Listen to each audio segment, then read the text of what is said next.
Now another method to calculate depreciation is the straight line method. The only difference between DB and SLN is that SLN considers an equal amount of depreciation every year. Okay, so let's say I delete this from here. Let me remove this DB1 from here. And for SLN, what we do, it's equals to SLN tab.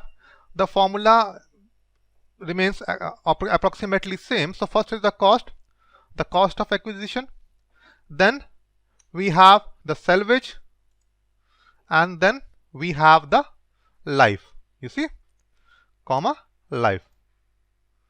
Okay, bracket close. So every year it's depreciating by 80,000. So let's say if we have taken it for 6 years, so I can simply do 1 2 3 4 5 paste, and we can simply paste values. Okay, let's format this cell. General, we can do it for general. Okay,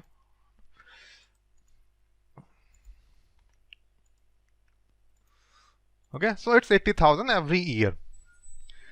Now so this will be a depreciated value. Now if you also want, we can have the book value as well, depreciated value. So what will be the value we will enter into our books?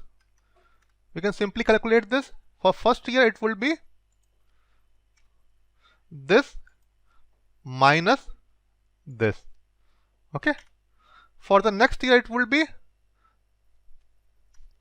this minus this.